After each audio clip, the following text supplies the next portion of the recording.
All right, looks like we're live. And since I'm on my own tonight, let me just make sure it's going out okay on the old YouTubes. Okay, sounds all right. So, just gonna do a little bit of a chilled bullshitting stream for Christmas Eve. I hope you all are having a great holiday so far. I just about an hour ago got back from dinner. Had um, me, my dad, and my closest friends. We all go to the Hibachi Grill Christmas Eve. My dad and I started doing it. I want to say like '04. Just figured one Christmas Eve we had nothing to do, didn't have anywhere else to go, and we figured, you know what? Well, the Asian places are always open. Let's try the Hibachi Grill. I've never been there, and that just ended up being a thing we did. And then next thing you know, my one very very close friend, my best friend in the world, he started coming with us, and it just started growing from there. And bunch of strays without really not really a place to be Christmas Eve ended up at the Hibachi Grill. It's basically my dad and my absolute closest friends. So it's a great time. Yeah, those guys are like brothers to me. It's probably my favorite part of Christmas. Because some of the family dinners, I don't know. I like tomorrow I'll be going to my aunt's for for Christmas dinner and all that other stuff. Eh. I mean, I could take it or leave it. Yeah. I love my aunt. I love my aunt to death. I don't love her cooking. not a fan of that. And I've never liked that kind of country kitchen food and all. So Christmas dinner, the big Christmas dinner where the family gathered around, that was always like a break in the fun to me as a kid. You got your cousin over or something, and you're all having a grand old time with whatever new shit you got. And you don't even want to eat dinner anyways. You've been sneaking fucking candy all day. But even as an adult, I could do it at Christmas dinner. Hell, the one year I ended up getting a quesadilla at Sheets, but that was just fine. But I gotta go. I know it means a lot to my dad. Yeah, that's it's boomer, peak boomer. He loves that country kitchen, family dinner kind of thing, whatever. But I hope y'all having a great holiday, because I know as much of a pain in the ass as the family get-togethers can be, and as much as they can go south really really fast, I know. I know how miserable and lonely it is when you don't even have that. It was the one dog I used to have, the only female dog I had. She was very snooty and bitchy, for lack of a better term. But the other dogs, you'd rough them up, you wrestle with them and all. And she hated being roughed up, but she still insisted on getting in the middle of it because she hated not being roughed up more. And that's sort of how a lot of the family get-togethers are. It can often be a huge pain in the ass and absolutely miserable, but nowhere near as miserable as not having them. And I know a lot of people are in that. I know a lot of people this time of year is hard on them. They're lonely. They don't have family around them, or maybe at all. I know that can be hard on people. Yeah, I'm very blessed. I have friends. I have family. I have very close people to me. I have no shortage of places to be on Christmas and Christmas Eve, even if sometimes I'd rather just be by myself. And like I said, I'm very blessed. Not a lot of people have that.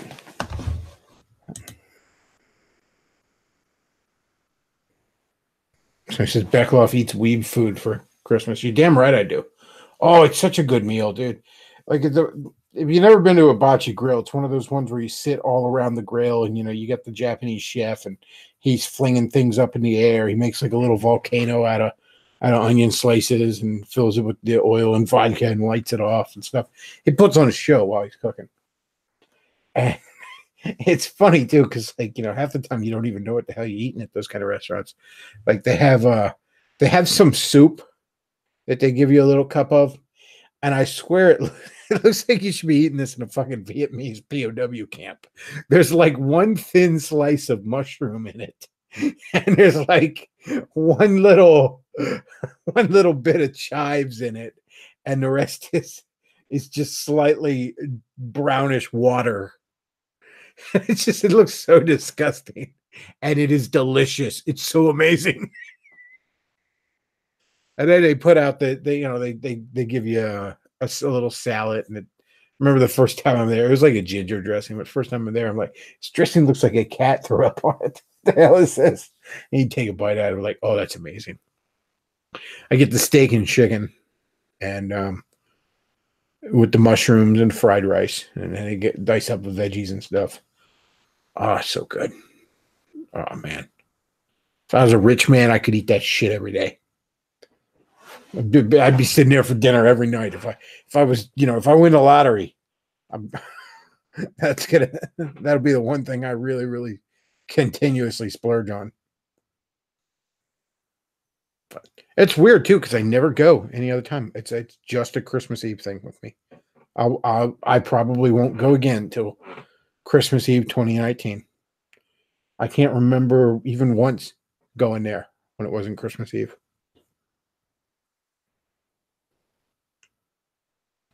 But like I said, I could never be happier than that, because I'm there with, my three closest friends and my dad, so it's, the three guys that are like brothers to me.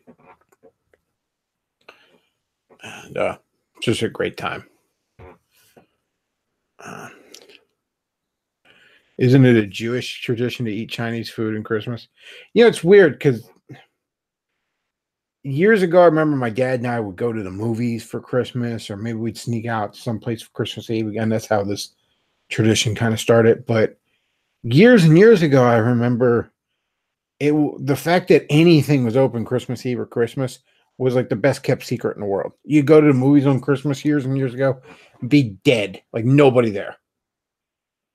But these last 5 years, I want to say the 2010s in general, these places are packed. I mean, I had to make reservations at the fucking hibachi grill, and it used to be you had to wait on them having a full table of people to put around the grill. So yeah, the idea that it's just the Jews out there is not no more. And I don't know if maybe you could point to that being some sort of breakdown of the family or whatever. I don't know. But for whatever reason, like you can't get near the movie theater anymore on Christmas. You just can't get near the fucking place. It's just packed to the gills.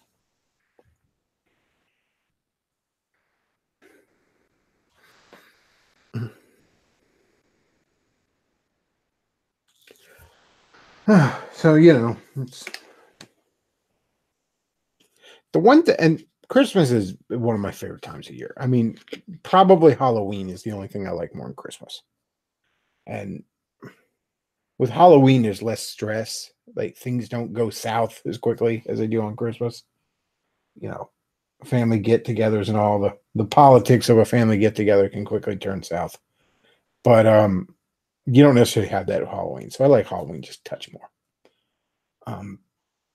But as much as I love Christmas, I don't like the fucking Christmas music. I really don't like 90% of it. A lot of it, I like the very, very old Christmas music. I like, Hark the Herald Angels Sing and God Rest You Merry Gentlemen and, Noel, Holy Night, all the other kind of stuff. The actual religious stuff I like. Now, I mean, I tend to like that with, more, maybe more contemporary singers, but I like that stuff. There's nothing better than something like, God Rest You Merry Gentlemen or Hark the Angel Sing, sang by somebody like Jewel or Mariah Carey. That's Christmas music to me.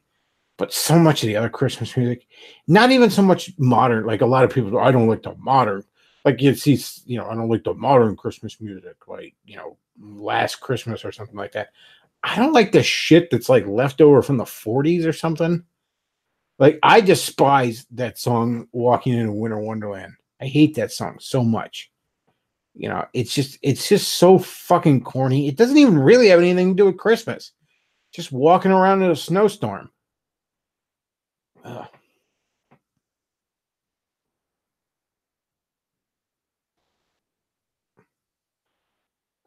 Somebody says it's not like there's anything planned worthwhile. No, yeah, not lately. Not the movie there's lately. Not the last few years. I mean, if you like superheroes, there's a few decent things, but other than that, not so much.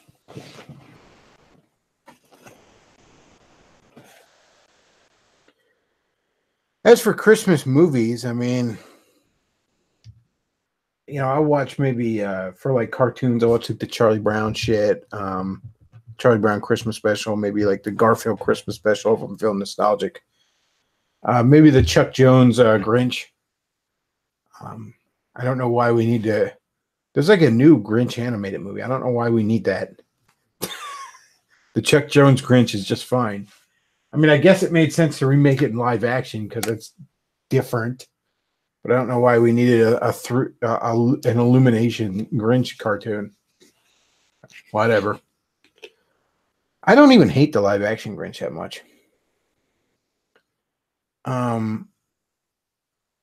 It's definitely not that good, but it's not as bad as everyone says. Now, my favorite Christmas movie, the one I have to watch each year, is George C. Scott's Christmas Carol. That's amazing. Yeah, you can't beat that.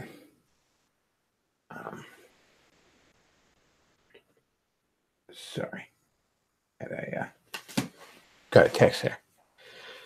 But yeah, you can't beat that, man. Other Christmas movies I love. Bad Santa is good. I mean, it's a raunchy R-rated mess, but it's fun. Christmas Vacation with Chevy Chase is a lot of fun. But like I said, the George C. Scott Christmas carols were like that. There's 100 at least. There's got to be at least 100 versions of a Christmas Carol out there. I don't even think that's an exaggeration. There has to be. But there's only 3 that need to exist. If you want like a kid-friendly version, you watch the Mickey Mouse Christmas Carol. None of this Muppets Christmas Carol shit. Fuck that. No, you watch the Mickey Mouse Christmas Carol. If you want a kid-friendly kind of family version. If you want a funny modern version, you watch Scrooged with Bill Murray. Scrooged with Bill Murray is fantastic. It's one of the few times you had like a modern interpretation that kept all the heart and soul of the original and really didn't miss a single beat of the original story. And if you want a faithful adaptation of the Christmas Carol, George C. Scott's Christmas Carol, there is not a better version of a Christmas Carol put to film ever. It actually originally aired on TV, I think on CBS in like 84. You can actually find the whole thing on YouTube for free. I think I shared it and even in the Discord and on Facebook and stuff. You can find the whole thing. Watch it. Best version of a Christmas Carol ever put to film. Like, hands down. I know some people will try and like argue like the original one from the 30s or one from the 50s. No, fuck that. George C. Scott's Christmas Carol.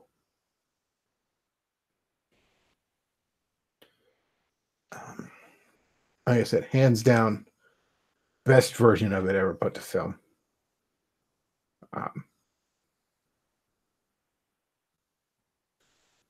And then there's the contrarian Christmas movies like Die Hard's my favorite Christmas movie. Okay, fine. It's not a Christmas movie. It never was. It's not a Christmas movie. It's a movie that features Christmas. It takes place at Christmas. Sure, it's not a fucking Christmas movie.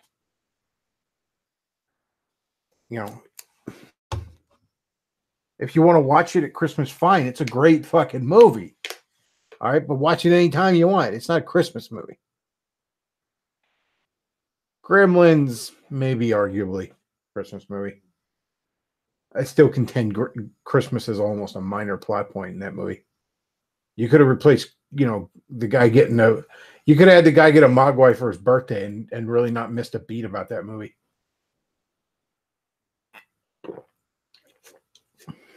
Great movie, though. Some of the Christmas horror movies are pretty good out there. Krampus was decent. I think it was 2015 Krampus. I was looking for Krampus on Netflix and they didn't have it a couple years ago, and I found something called a Christmas horror story, and it's like an anthology of a bunch of intertwining little horror stories involving Christmas. And there's one involving like all of Santa's elves are zombified and Santa's battling them, and that has a bit of a twist ending at the end that I don't want to spoil. But a Christmas horror story, fantastic. That's a recommendation right there. Somebody says A Christmas Story is unbearable. You're absolutely right. A Christmas Story is unbearable. That movie sucks. I don't know why everyone loves it. Yeah, I don't get that at all. And I mean, it's beloved. They play that shit like some of the cable channels. I want to say TBS. I know for a while used to play it all day Christmas Day, like one showing after another. Somebody mentions Home Alone. Home Alone's fun. It's a goofy Christmas movie, but it's fun. Home Alone 2, not so much. But they should have never made a Home Alone 2. You know what they should have made? They should have made the full movie of that gangster movie Kevin was watching in Home Alone 1. That fake gangster movie, Angels with Filthy Souls. They should have just made the whole movie and released that as a sequel. Kind of like if you ever see Scrooged, which again, by the way, huge recommendations on Scrooged. Bill Murray's character runs a TV network, and there's all these like fake Christmas specials you see, and like one of them's like Lee Majors saving Santa Claus, and then they were filming this live this live version of A Christmas Carol on Christmas Eve night, and it's like so ridiculous and over the top. Like, it makes you want to watch that for like you just want to see what that version of A Christmas Carol is like. So he says, "Did I see Macaulay Culkin on AVGN?" Yeah, he's actually all over the place all of a sudden. Let's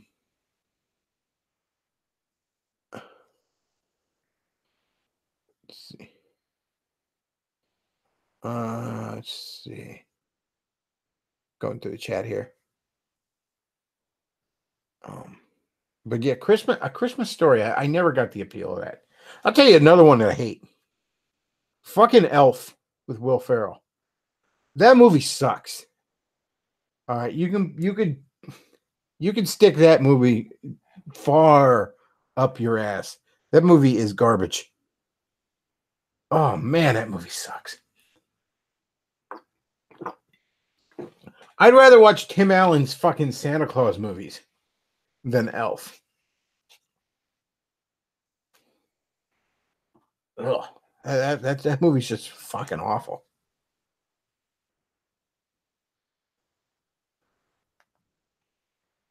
Sorry, I'm getting a couple of texts from a lady friend here, so I pestering me quite a bit. And Donovan Moreland says I couldn't even try to watch Elf. I just couldn't do it. Yeah, I have like family members that would just pop that in like every fucking Christmas. But that's a great thing about like there's something really nice on Christmas where like you get that kind of calm, comfortable state where when with your family where everybody's together in the same house and but nobody feels the need for like forced interaction. You know what I mean? Like everybody, maybe people kind of go out, like some people are watching a movie and then maybe like, you got a new video game, you're playing it. Maybe the kids are playing with toys and all. Everybody's just kind of, I don't know. There's something about that forced Christmas dinner interactions where everybody has to make forced small talk. It's just there's not the more organic interactions between people. Whatever. Again, though, I'm a bit of an introvert, which I know is ironic given that I do this as a side project. Um, Somebody says Jingle All the Way is okay. Yeah, it's not bad. Um, Elf's main value is the scene where Joey Chanel sings "Baby It's Cold Outside" while in the shower. Well, I mean, maybe if you got the full on see her titties, it'd be worth it. But um,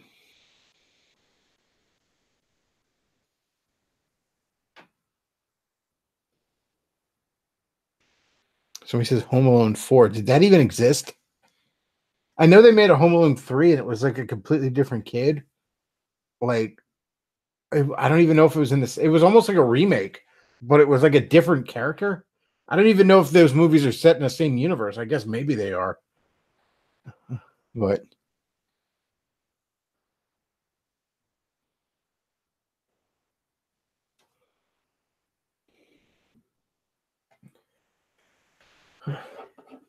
everybody stresses about holiday gift giving, and I have to say that's the one thing I've never had a problem with on Christmas. Now, part of that is because I don't have a ton of extended family where I have to buy gifts for and that kind of stuff. So the people I buy gifts for, I know. You know what I mean? I know them. I know what they like. I know what they'll like. 9 times out of 10, I'm hitting it out of the park when it comes to getting a gift for them. But I don't know, guys. I hear a lot of people complain about how it's so hard to get gifts. I think maybe you're just doing it wrong. I don't know how else to say it. That sounded like a dick. Like, come next year, if you want to do Christmas right, you want to do the gift giving thing right. First of all, do it early. Okay. Do it in the late summer, early fall. All right. Bang that shit out in like August and September. Because first of all, if you start early, because you don't have to like go like just in the late summer, just start keeping an eye out for stuff. Like, your friends, your family, right? You know what they like. So just kind of keep an eye out for stuff. I used to do a ton of Christmas shopping for my buddies at Comic Cons during the summer, like my best friend in the world, a guy's like a brother to me. He's actually full-blooded Native American, and he's a comic geek like me, and he loves any Native American superhero. He loves that shit, even if it's like ridiculously cliched. He's all about it. He loves the Indian cliches, right? And the one year, like when you get like comic action figures, a lot of times they come with what's called build-a-figure pieces, where you get an arm or a leg or the torso or the head of a large character. And the one year, one of the DC sets, you could build Apache Chief, the Indian guy from the Super Friends that would grow all giant. So I found a guy at one of these cons was selling the Build-A-Figures just all together, as well as selling individual Build-A-Figure pieces. Because I mean, a lot of times you might want one of those Build-A-Figures, but you don't want to buy the whole set of like 5, 6, 7 toys, action figures of characters you don't give a shit about.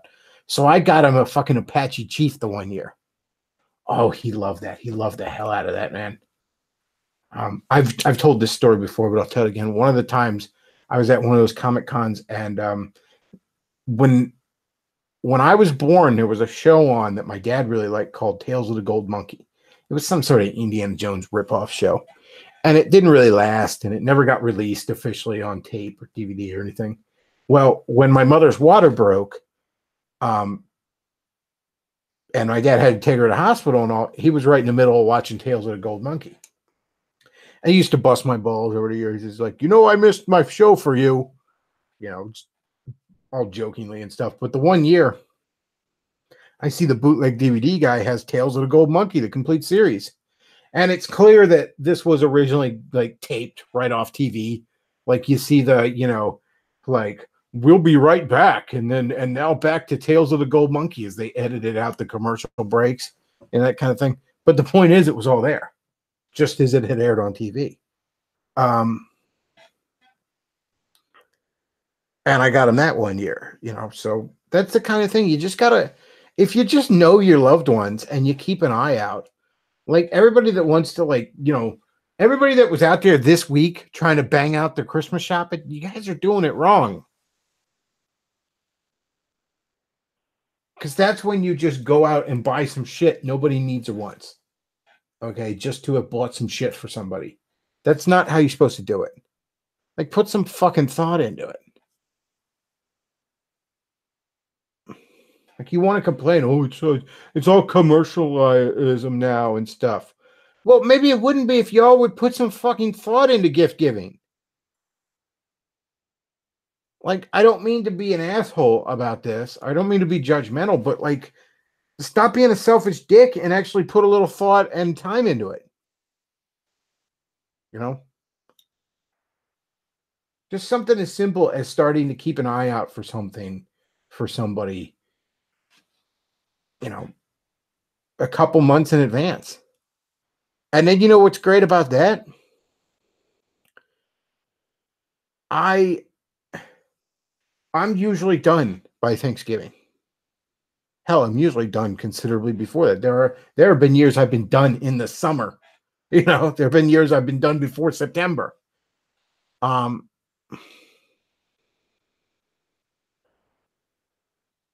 So I'm usually done by Thanksgiving.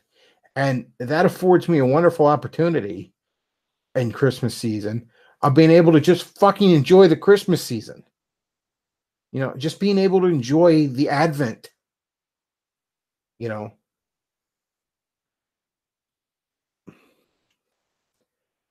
just sit by my Christmas tree and read calmly. And I tend to have guests over, or buddies over, throughout the month, because you don't necessarily get to see all your friends and all right on Christmas, and also I'll do gift exchanges maybe all through December here and there with people, which also makes it nice. You don't blow all your wad, as it were, with the gift exchanges in a in a single night. But yeah, I don't get that. People, oh, it's so hard to Christmas shop. Like, do you not know your loved ones? I mean, shit. Shouldn't be that fucking hard. What are your friends like? What is your dad and your mom and your brother and your sister? What are they like? Well, there you go.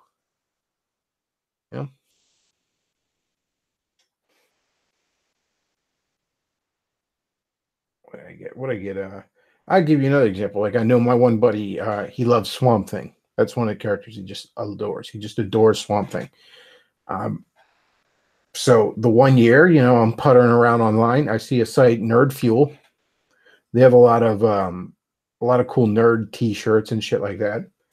And I see a T-shirt, and it's Swamp Thing, but it's like Swamp Thing in like an 8-bit kind of pixel art style. It's like the title. It's taken from the title screen of the NES game. And I thought, oh man, he will love that. Because it's off some nerd. It's on Nerd Fuel, so it's not even an officially licensed thing you'd see at a store. He would have never even seen it existed.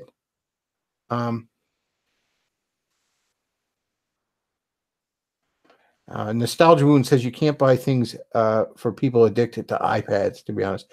In all fairness, maybe, and again, I don't know how to say this without sounding dickish. Maybe I just have more interesting people in my life, and that makes it easier to shop for them. I don't have your typical fucking NPC whose face is glued to an iPad. So, I have friends that have interest, and I know they have interest. I'll give you an example. Again, my best friend in the world, and he's almost like a second son to my dad. That's how close he is to us. Well, he's a guitar player, and my dad found this guy at one of these antique swap meet things in the area that made guitars out of old cigar boxes. And And again, my friend, you full-blooded Native American, and he loves the cliche Native American, stereotypes. He eats that shit up. He adores it.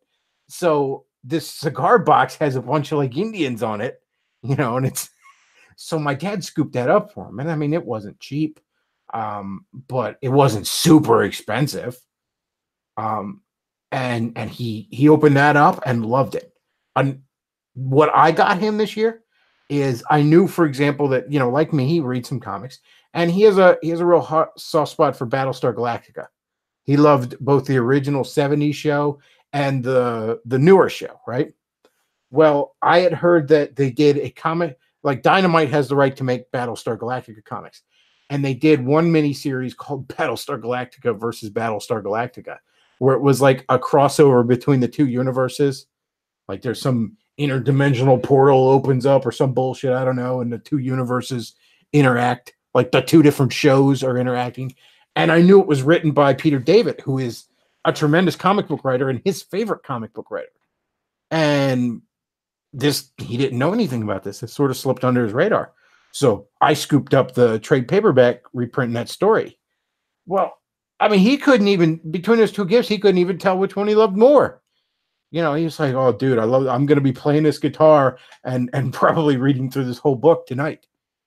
I don't know.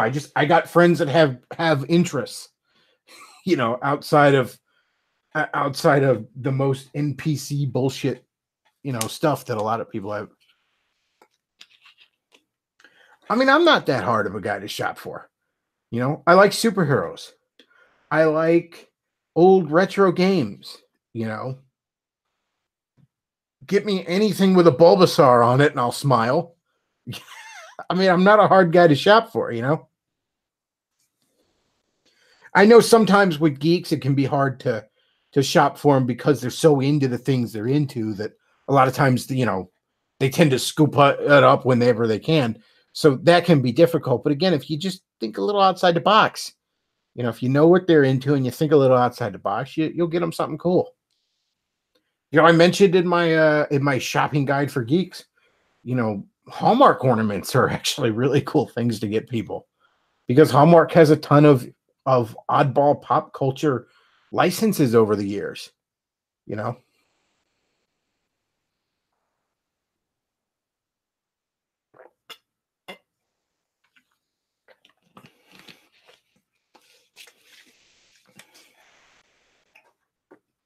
So I don't know. Maybe part of it is I just have more interesting friends and family than most people. But you know what your buddy's like. So just like again, my one buddy, the one year I knew his favorite band is The Darkness. So I just figured one year, well, shit, I know his fucking shirt size. I'll get him a Darkness t-shirt. Boom, there you go. It's not a band that's quite popular enough that you see shirts for them out in stores all the time. So boom, there you go.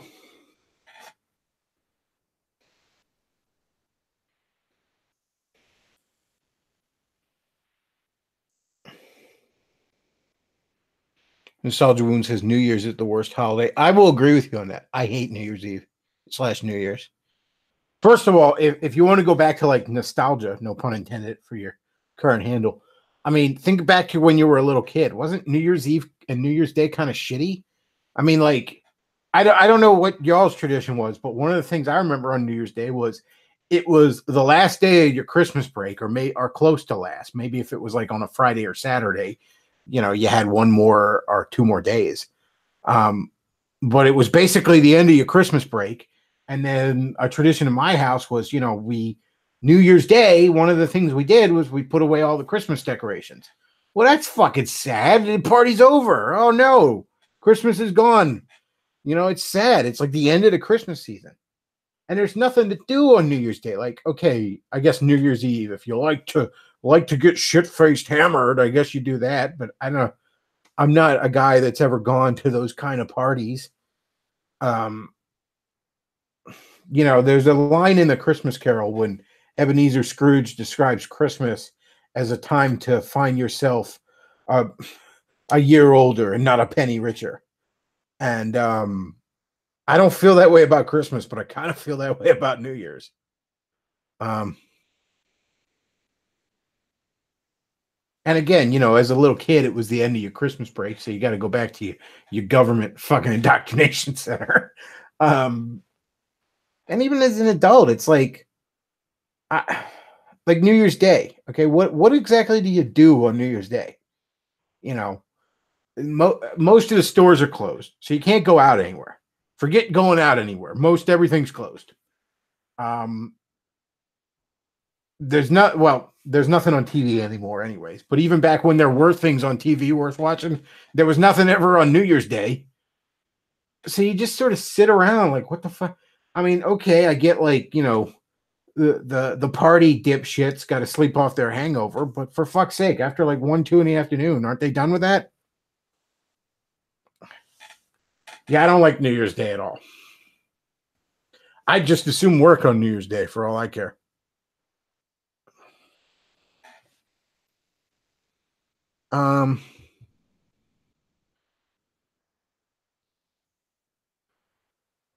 Nostalgia Wound says I was internet friends with this girl in high school who was 5 years older than me. Her ridiculous, disgusting personal vlog is where I was introduced to concepts like polyamory. She was into all the indie stuff. Early millennials are the most despicable creatures. Somebody says my New Year's tradition is playing Monopoly with my siblings. I don't know why they insist we play every year because I win every year. Well, that's cute. I never liked New Year's. Never cared for it.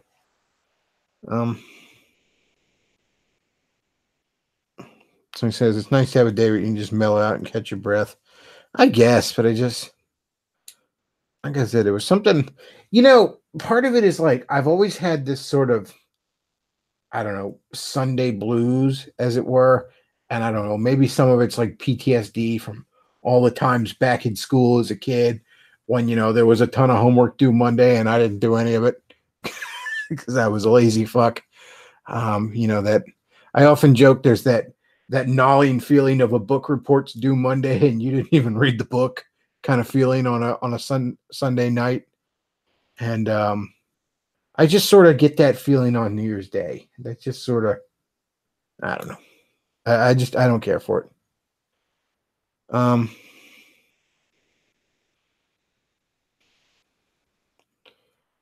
Nostalgia Wound says Merry Christmas. Yes, indeed. Merry Christmas to you too.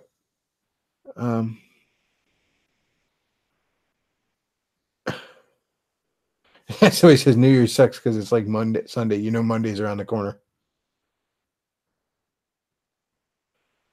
I think New Year's sucks because it's another freaking party after Christmas. I just want to relax. I kind of remember as a kid, New Year's Eve night was sort of cool because there'd be a lot of cool marathons of stuff on TV and whatnot. But New Year's Day, it just was a big old nothing day. Every place is fucking closed too.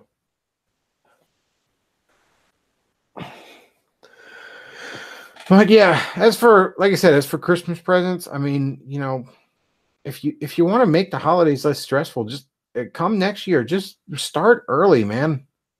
And part of it is, I don't know, you got to kind of have interesting friends. And for those boring people in your life and your family, just get them a gift card. I know it seems like a cheap way out, but you know what? In all fairness, I've never disliked getting a gift card, if I'm honest with you. It's not as tasteless as getting cash. Because don't get me wrong, I certainly don't mind getting cash. I mean, certainly anybody wants to hit me up on my PayPal and my Patreon and my Amazon wishlist, all that other stuff. You make on them shekels. But if your aunt gave you cash, especially as an adult, it's I mean, this is great and all. I appreciate it, but it's just going to go in my gas tank or something like that. But if somebody gets you a gift card, it's kind of an excuse to go out and get yourself something without having to feel bad about spending too much money or something. It's sort of an excuse to go out and do something. You know, like, oh, I got you a gift card to Borders, or Borders isn't even here anymore. Barnes and Noble, I guess. So it's like, okay, well, now you have an excuse to go to the bookstore and find yourself a book. That's kind of cool. Uh, you know, so that's nice. Um,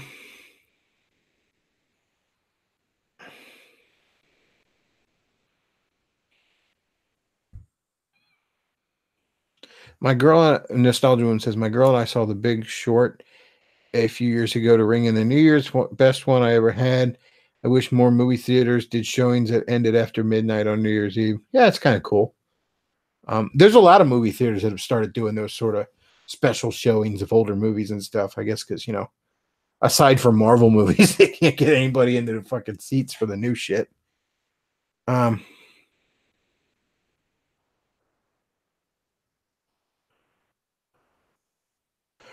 from when he says, I don't even think New Year's is a holiday up here in Georgia because they're still leading up to Christmas since the Orthodox celebrated on January 7th. December 24th and 25th are also not holidays here. I'm probably going to have a Jewish Christmas tomorrow and eat sushi or Chinese. Well, I mean, I guess I had a Jewish Christmas night, at the Hibachi Grill. Oh, what a meal that is.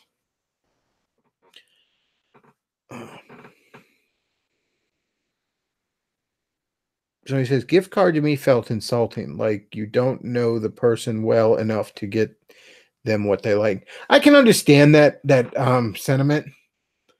And I don't think I'd want to just get gift cards but every once in a while it's nice to get them. And I kind of understand it from like maybe extended family. You don't see that often or something. And you're like, I don't want to risk getting you something that maybe you already grabbed yourself. You know what I mean? Like I said, it would feel insulting to me if you got me a gift card to some either somewhere generic like Target. Don't get me wrong, I go to Target all the time, but doesn't everybody? Or the grocery store or something like that. Or like a store I never go to. Like, here's a gift card to Forever 21. Well, thanks. I can't wait to give myself a new purse. You know what I mean? But if you got me a gift card to the bookstore, I'd be like, well, sweet. I got an excuse to go buy myself a new book. Or maybe there's like, you got me a gift card to a bookstore and it's like, there's a book there that's like $30 that I've had my eye on, but I'm like, I just can't justify $30. And you got me a $20 gift card. And I'm like, well, I'll get that book for 10.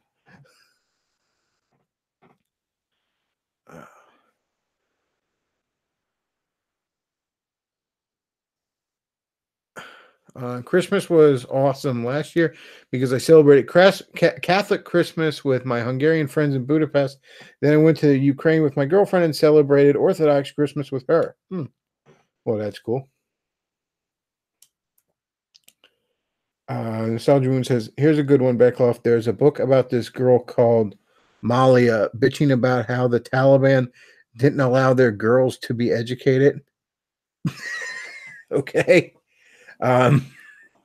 Wow, you mean the Taliban weren't keen on women's rights, were they? I'm shocked. Somebody says Christine Bechtloff at Forever 21. Yeah, I'll just do like Brody and Mallrats when he was embarrassing his girlfriend by walking around with the panties in front of his pants, going, "I'd have made a sexy chick." So this is why they don't let their daughters go to school. I mean, I don't know what they're bitching about. I hated school as a kid. This was at the Barnes and Noble. I went into Barnes and Noble the other day and I found not the other day, like a week ago, and I found a last minute book for my dad that I kind of had my eye on. Oh, I know what it was. It was a book. Donovan Worley. I don't know if you're still in the chat, but you suggested a book called American Nations. And I'm going to know my dad's a history buff. So I went to Borders. I wish Borders was still around. They were better. I went to Barnes & Noble and found it. But I was also trying to find I read the last issue of Nintendo Power was on newsstands.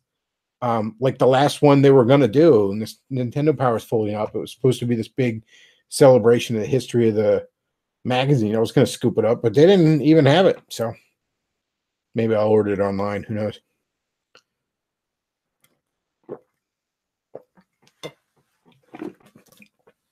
Barnes and Noble has a huge section that's basically like a toy store too. Which I don't know. I guess if that keeps it around, they're the last bookstore. Please don't fold. But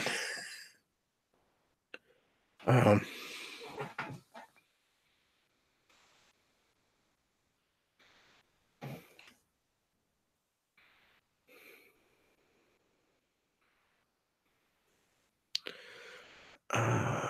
Matt Forney says December 25th is called Catholic Christmas in Orthodox countries because they regard Protestant as just Catholics with more boring architecture. That's weird because I always just referred to Orthodox as Catholics minus the pedophilia. Somebody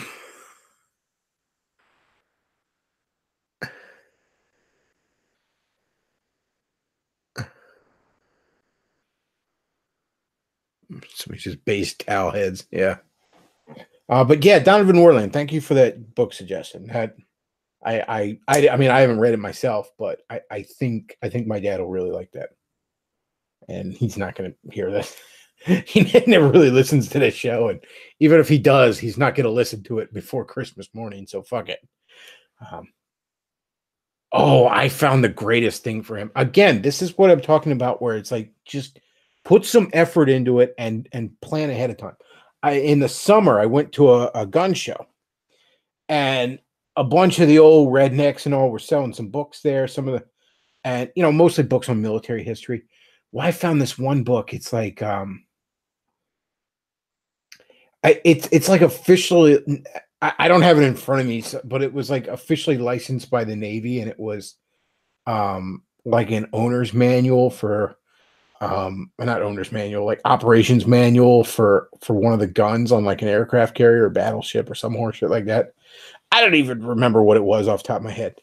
But it was something along those lines. And I knew my dad, having been in the Navy and all, he'd fucking love that. And then I found this other book, this guy, it wasn't just Nazi shit, but it was like, it was going through all the different uniforms of Nazi Germany and Imperial Japan during World War II. He's a boomer, so he eats up that World War II history like you wouldn't believe.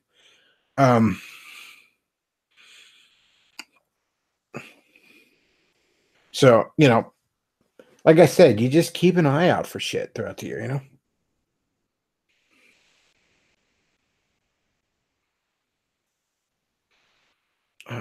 Nostalgia Wound says Orthodoxy has pedophilia too. You just don't hear about it because of the chaotic structure of it. Well, again, my biggest problem, look, a sad reality is anytime there's these monsters are everywhere. Where what I have the real objection to is the systematic covering it up and running interference for it that the Catholic Church does. And to the best of my knowledge, the Orthodox don't have that problem, at least with the systematic cover up. I'm sure they have pedophiles, but pedophiles are going to pop up all over the place. But the true systematic covering it up, yeah, I don't have that. If Bechtloff found a Nazi book, he'd get it from Mike Enoch. I'm not entirely sure he can read, so I don't know if I'd. Oh, now all Mike Enoch's fans are going to strike my fucking show. You would think the boomers fought in World War II. Yeah, they fucking obsessed with it. They talk about it more than the motherfuckers who actually fought it.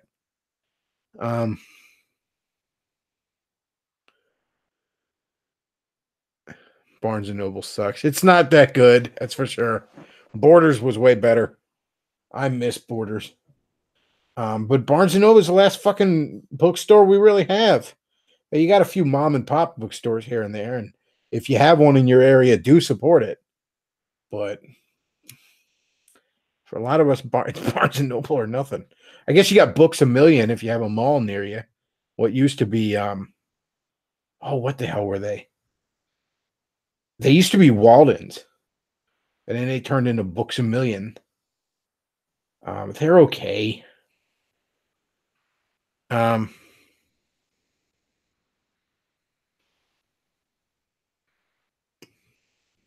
Donovan Warland says the Orthodox have a harder time covering things up in the West because their structure only goes up to bishop. They have no cardinals or powerful international structure comparable to Rome in the West. Bechtloff, you remember somebody Guilty Spark says Bechtloff. Do you remember Suncoast? It was expensive as hell, but it was fun to look around. I worked at Suncoast actually. I worked at Suncoast the Christmas season of 04. But yeah, so I certainly remember Suncoast. The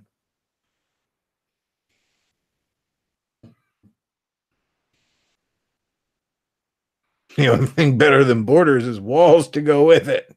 Yeah, that's why the Borders bookstore didn't last. Their walls needed to be 10 feet higher.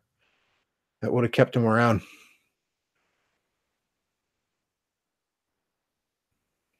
One of the things I remember, I had a buddy that worked at Borders in high school, and before I became a Christian, I was going through a big reading up on all kinds of religions, and I was like glancing at. I was looking through the Satanist Bible, which is the one Levi wrote, which is a bunch of horse shit. But he was telling me like they had a ceremonial Satanist Bible, and they only ever had one in the store, and and they had to keep it in the back. You had to ask for it, and he showed me this fucking thing, and it's this stupid, like it had it had like a fucking metal like goat's head on the front. You had to stick a key in its mouth or something to open it up. It was so fucking larpy and cringy. What was that line in the Spawn movie from '97 where the demon's like, how come God gets all the good followers and we get all the retards?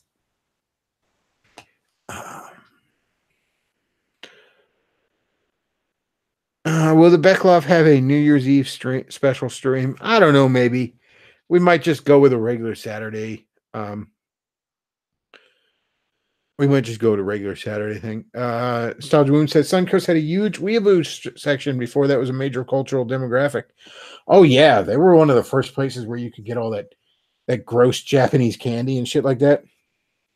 And they had a big manga section, even though they didn't even sell books. But they had manga books, and then they had anime cartoons and shit. Yeah, they had a ton of that.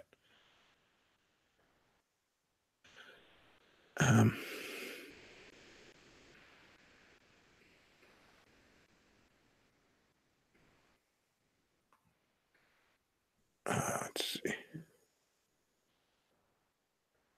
Somebody says my local library has book sales all the time, and I find cooler things than at Barnes and Noble. Well, yeah, you're probably going to because. Well, let me put it this way: as a comic book fan, I'll use an example. There's 2 comic book stores in Lancaster City, technically. One is just called the Comic Store, and I usually call it Joe's because I know the guy that owns it, and it's been here since the '80s, right? And the other just popped up like a couple years ago, like maybe 1 or 2 years ago, and it's called Fourth Wall, and it's a nice comic store. But the problem with the new one is that it's new. You you go in there and it's a decent enough selection, but what you're going to find there is like, say you want to trade paperback. Well, you're going to find pretty much the same trade paperbacks you would find at Barnes and Noble. You're going to find the new issues and not a lot of back issues. Where if you go to the other one that I call Joe's, it's been there since the '80s. You're going to find shit. You might find shit on the shelf that's been there 10 years, 20 years, 30 years. Maybe been there since the day they opened. So, it kind of becomes that problem, that difference when you're talking about a chain bookstore and like a mom and pop thing or a library sale. You're obviously going to find the more oddball, eclectic stuff. Let's see. Nostalgia Moon says, get bent, Bechtloff. Japanese candy is the only worthwhile cultural export from there. I've had enough of your plebeian taste in sugar. Oh, dude. Pocky is disgusting. Pocky's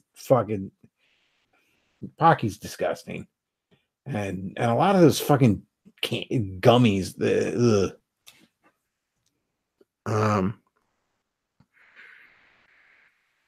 Somebody says, I loved Borders as a kid. It blew my mind. All those books they had. God damn it. Sorry. Um, all those books they had, got a ton of books, also comic book trades there, would actually be dropped off there while the family would go to the store next door. Um, let's see. Suncoast, I remember I'd get all my Godzilla flicks there.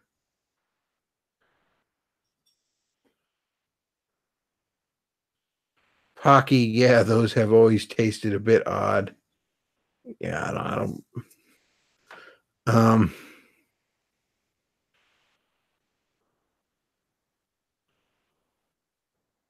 yeah, Pocky's gross. Uh, yeah, just say no to Pocky. It's weird though. Like FYE is basically, you go into FYE and it's like there's almost, at least the one in my area, there's almost no movies left. There's almost no, almost none of the floor space is for movies and music anymore. It's all just fucking bullshit. Like it's hey, you want some gross Japanese candy? Hey, you want some Funko Pops? Hey, you want fuck? They were selling a cereal.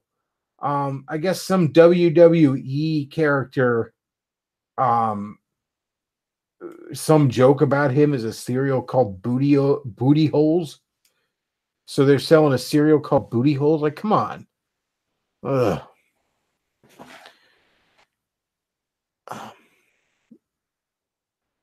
Nostalgia Wound says Puchao and Haichu is where it's at as far as gross Japanese candy, I guess. Yeah, I can't second that. I remember like 10 years ago where like like the only people that seemed to read manga were fucking chicks. Like 10, 15 years ago, man. Of course, now, now half the people you see with a fucking anime girl avatar on social media are a dude.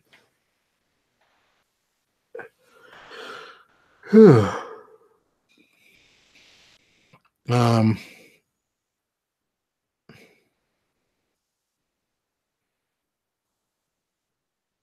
Yeah, what's with the Booty-O's cereal at FYE? Something about a WWE character. I don't really know. Nostalgia Moon says, I know what you're talking about. Those stores just have merch for people way too old to be buying that shit. It's not even like interesting like stuff. You know what I mean? It's not. I don't get it, man. Like I said, it's not. It's nothing that is even really that cool or interesting. Like I said, I love getting my friends, goofy fucking merchandise for stuff I know they love. But that's because I actually put some fucking thought and go looking for it. I don't just yank something off of a Walmart shelf. Who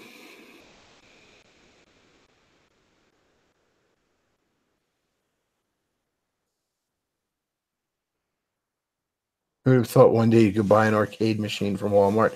Yeah, I saw they had that. That's odd. Even if I had the money, I wouldn't know where the fuck to put it. I just wouldn't have the room.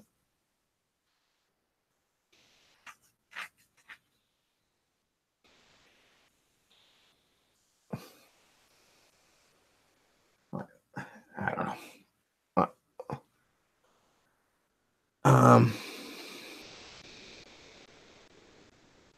Nostalgia Wound says, I just bought a bunch of Street Fighter figures from Dollar Tree, so I can't really talk. LOL. Well, nothing wrong with that. I mean, if you bought them because you think they look cool and you think they're going to look cool on your shelf, fine.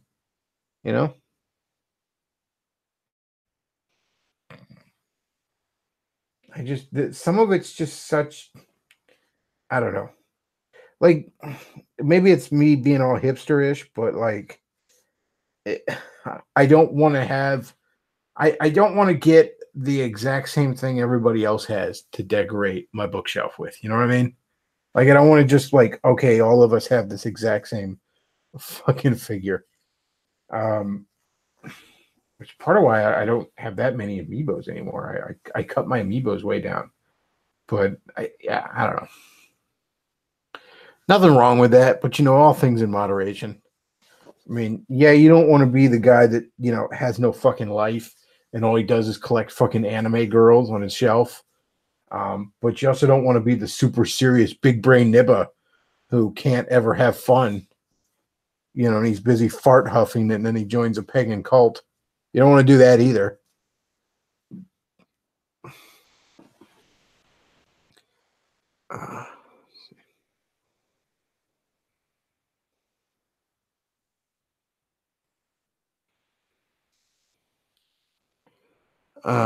They sold Reptar bars and Reptar cereal, along with Rick and Morty cereal. All the stuff at FYE are for Zoomers and soy boys. I guess I was a kid of the 90s, so I guess I should have this nostalgia for Rugrats, but Rugrats always fucking sucked. Rugrats sucked. Doug sucked. Ren and Stimpy was hit or miss. And the first ever truly great original cartoon on Nickelodeon was Rocco.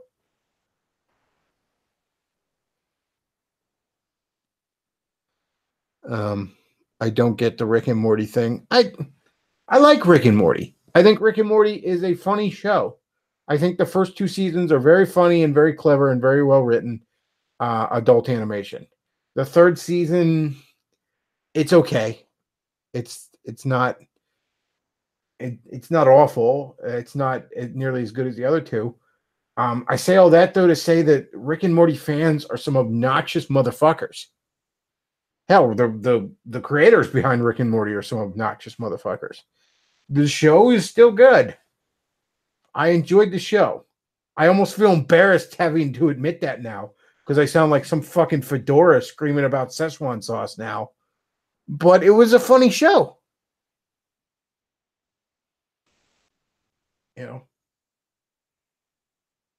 And season 3 was definitely a massive step down from season 1 and 2, but it was still enjoyable.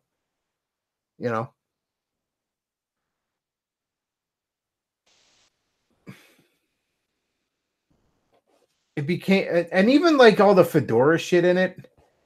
Now I guess part of this is my interpretation. I mean, you're not supposed to want to be like Rick. Rick doesn't want to be like Rick.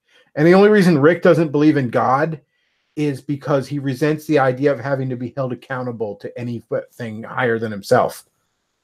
Okay? I mean, Rick doesn't believe in God because of evidence. Really? Because this motherfucker has seen, undeniable proof that an afterlife exists. He's seen undeniable proof that vampires exist. He has met the fucking devil and he doesn't believe in God. Well, congratulations, Rick and Morty, because whether you meant to or not, you very, very, very realistically depicted your average bitter atheist. It isn't a lack of evidence that they don't believe. It's because they don't want to be held accountable to anything higher than themselves. And so whether Rick and Morty meant it or not, Rick and Morty very, very accurately depicted an old, aging, bitter, fucking alcoholic fedora who could be accomplishing great things if he wasn't a selfish, bitter shell of a man. There's kind of a subtle brilliance to Rick and Morty in that way that I don't even think the creators intentionally did. I think it's just one of those situations where, the truth kind of shines through. In good art, the truth shines through, even if the creator doesn't want it to. Somebody says I'm Pickle Bechtloff. Yes, indeed, I am Pickle Bechtloff. To be fair, you have to have a very high IQ to.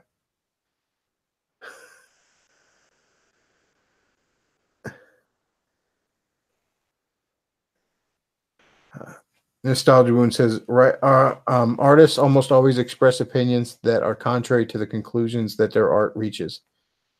Yeah. I mean, it's weird. You hear like Dan Harmon talk about shit, and it's like, this is really the same guy that wrote this show? Like this show, somehow the season 1 and 2 at least, somehow Rick and Morty ends up being smarter than the people that created Rick and Morty.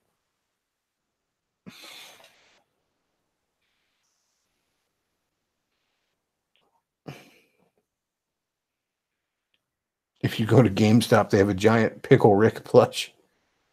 Of course they do. And here's the thing, though. Like, I wouldn't, if the Rick and Morty fan base hadn't grown so fucking toxic, I wouldn't mind having maybe like a fucking Rick action figure on my bookshelf.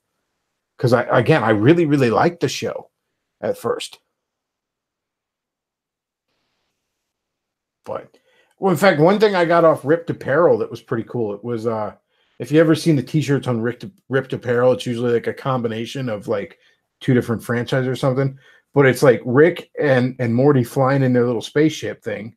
Like Morty's taking the wheel and Rick is like leaning out of the side of it, and he's swinging a bottle of liquor around.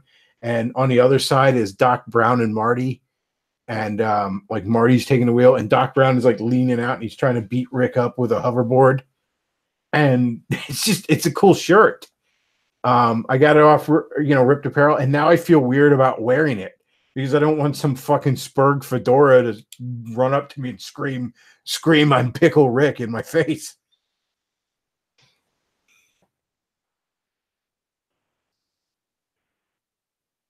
Somebody says GameStop is like 40% not games anymore. Well, so much of the AAA industry, they don't even nobody buys physical games because they're too stupid to realize what a ripoff, digital media is.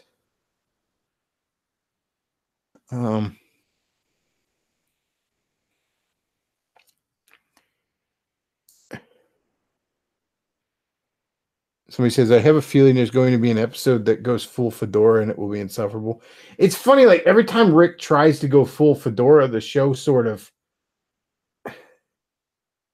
it sort of shows that that's not a good thing for him,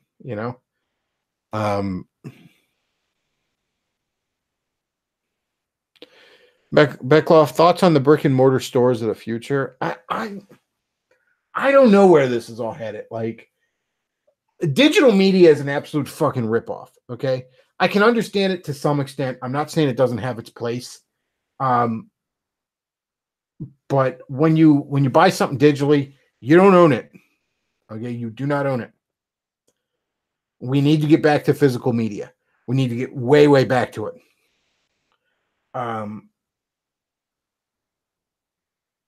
Brick and mortar stores, I don't know. I'd like to see them return. We were better off with them. Who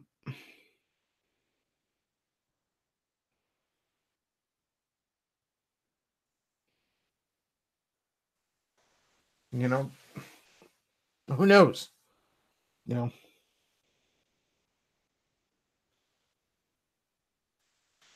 Somebody says I never buy digital. I like having my my shelf with my stuff on it.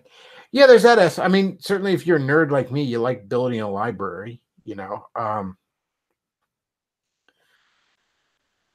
like I said, you just don't own it with digital media. And you don't even get the selection. Like, take Netflix, for example. Okay, so you can stream all these movies and shows, right? Well, on paper, you would think that the selection would be amazing, right? On paper, you would think there must be like 1 million movies in it, right? And then you actually log on to your fucking Netflix, and the movie selection sucks dick. You would have a better time finding a good movie to watch going to your local grocery store and that one little spinner rack of DVDs, like discount DVDs they have. Okay? Netflix selection sucks dick.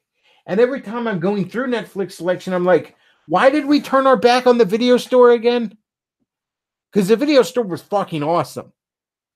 All right. I never had a problem finding something cool on the video store. I'll give you a perfect example. When I was going to go see Avengers Infinity War, I wanted to take my dad because he loves him some superhero movies. And he had not seen Thor 3 yet. And I'm like, well, that does kind of lead into this. I think you should see it. Why don't we watch it on Netflix? Surely it's on Netflix, right? It had been out on DVD for like a year, and the next movie in this expansive movie series was coming out.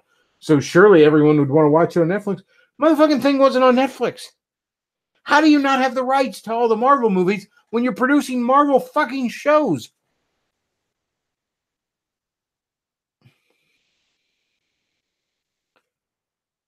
Cynic in Chief says, my video game collection would take up half my living room if it wasn't digital. Well, your living room might look a lot cooler then. Somebody says, if you don't, terms of service for digital ownership can be sketchy. If you don't hold it, you don't own it. Yeah. Nostalgia Wound says, physical media is the future for dissonant thought. As printing costs get cheaper and the internet gets more oppressive, I wouldn't be surprised if you see that. If you see just a return to books, as it were.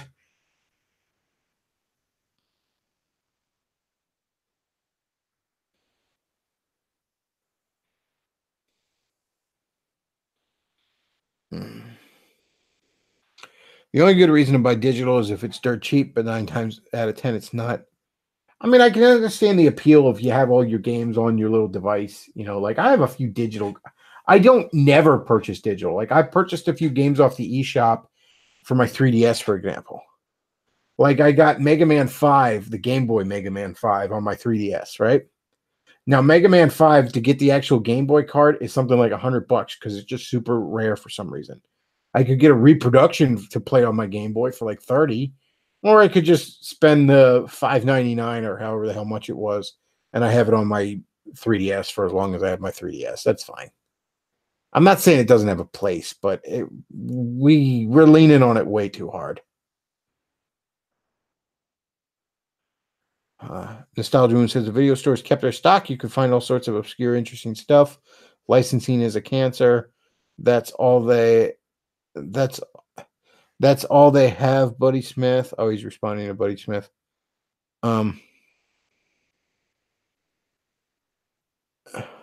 Let's see.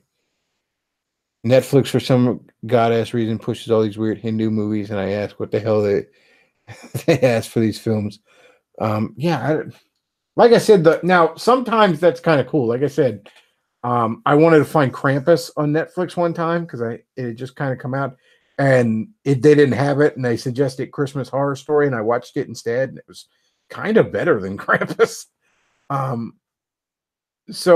But I mean, you got that at the video store. Sometimes you wanted to rent something, they were out of it, so you rented something else instead. Whatever. But it's just, I don't know, man. We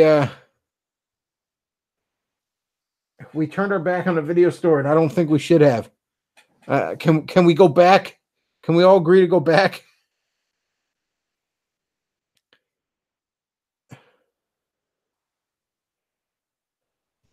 If you use Weave's technique, you don't even need your own printer or paper or know where it'll print. Yeah, I heard about some of those stunts he pulled. That was kind of funny.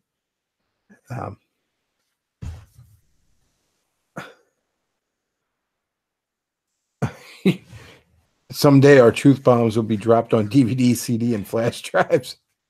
There'll be some guy holding open a trench coat with a bunch of bootleg DVDs in them.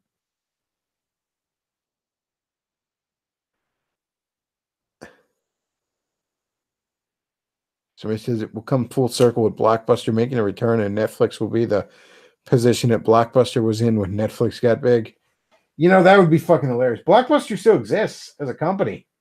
In fact, there is still in America a Blockbuster physical store.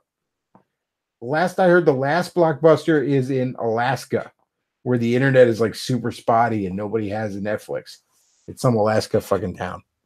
But I hope Blockbuster makes a return. And I didn't even like Blockbuster as much as, say, the mom and pop video stores. But I miss you over fucking Netflix, Blockbuster. Plus, you know what? I like to go out and rent the movie. There comes a point when I don't want the convenience anymore. Like, make me get off my fat ass and go outside into the world to fucking get my movie. How about that? That'd do me some good. Do us all some good.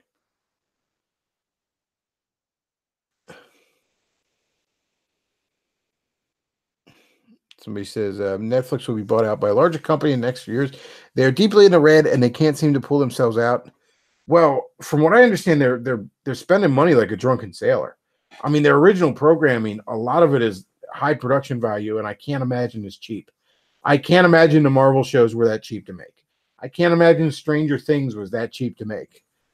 I can't imagine the Castlevania anime was that cheap to make. Okay, and I don't know how much of a lot of that they directly like. Maybe the Castlevania anime was just a Netflix exclusive. Maybe they didn't produce it. I don't fucking know.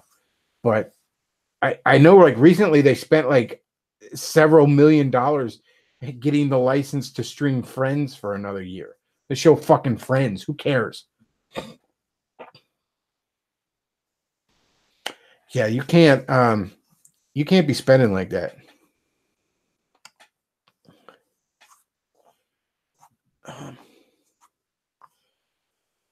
Let's see.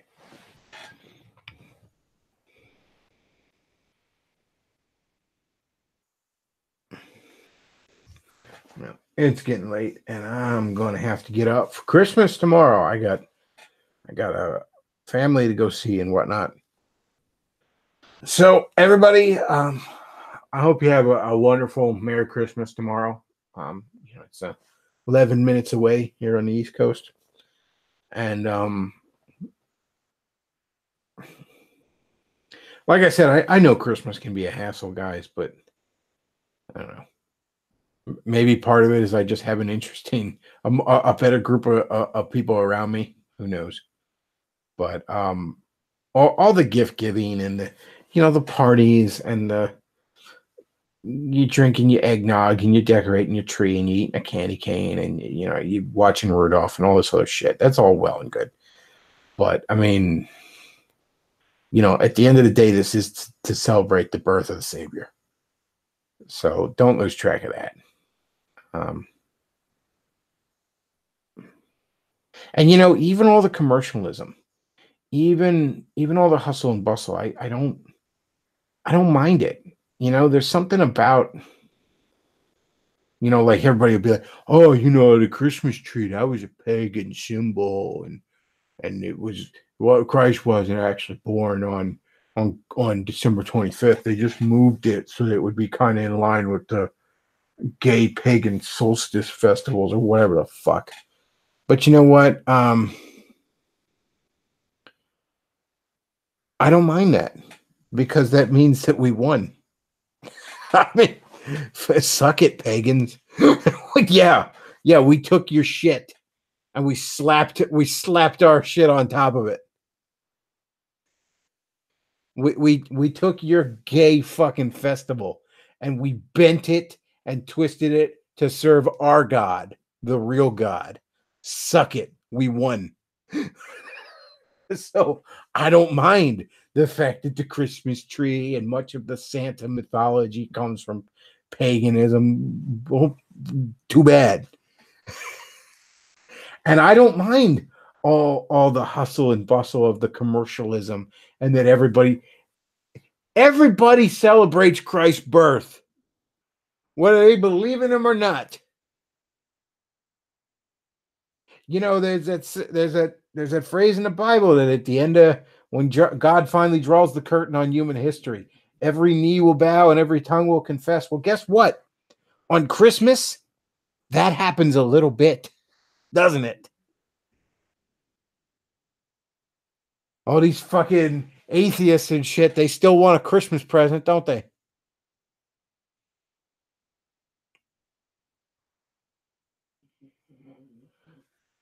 So I don't even mind some of the negative trappings. Oh, you're at the mall, everybody's pushing and shoving, and there's crowds, and it's okay. Yeah, it's a crowd, and crowds never really go well, do they? But you know what? Almost all those people are there for somebody else, aren't they? That's kind of nice.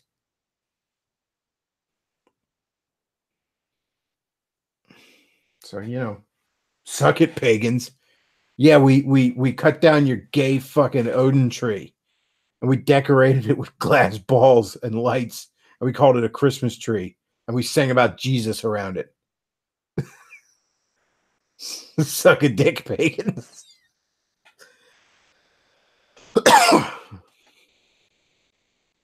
So yes, Merry Christmas, everybody.